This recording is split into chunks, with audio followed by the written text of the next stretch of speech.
seats. Y'all remember me, legendary, live eternally. How does one make a movie with mass appeal? You either tap into ideas deeply rooted into relatable issues plaguing societies and people worldwide, or you cast 3 of the biggest stars on the planet in a generic treasure hunt and let them just be charismatic at each other in ways that can easily translate to other languages. And by doing the latter, Netflix has made Red Notice, a movie they say has been streamed so much it rivals the number of people who saw Avengers Endgame in theaters. Which, yeah, that sounds impressive. Of course, you are ignoring that one stream does not necessarily translate into 1 ticket sold, and the fact that people are much more willing to stream things they wouldn't go to a theater for. But whatever, a lot of people are watching it.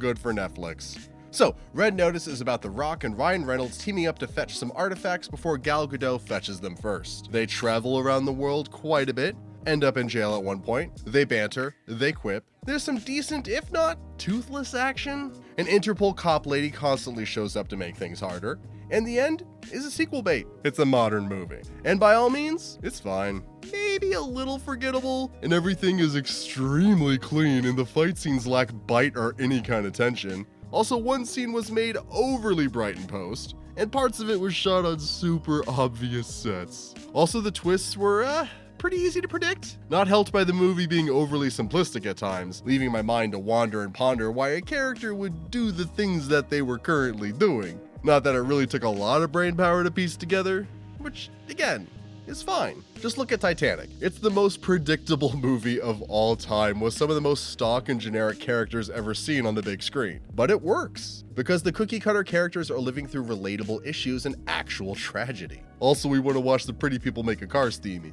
And goddamn, is the spectacle of watching that boat break apart impressive. And Red Notice mostly works the same. It employs actors we would like to watch make a car steamy, having fun and generic character archetypes, but the film does lack that real-world tragedy and relatable drama that made Titanic Titanic. To put it simply, Red Notice is the perfect on-in-the-background movie. If you're not doing something else as you watch it, you might get bored, but it could be great for a night with some friends to watch and mock. Though on a positive note, I will say, Gal Gadot is really great here. Not that she's ever bad, but she's clearly having a lot of fun with The Rock and Deadpool, or she was just simply directed to be a dork, whatever it might be. It was a fun change of pace to see her as a backstabbing femme fatale. Say what you will about the movie as a whole, but Gal understood the assignment and knocked it out of the park. The Rock and Deadpool are great too, don't get me wrong, but they're just kind of doing their usual stick, which is fine. I love them both to death, but it does mean that Gal's performance stands out a bit. So that's about it actually.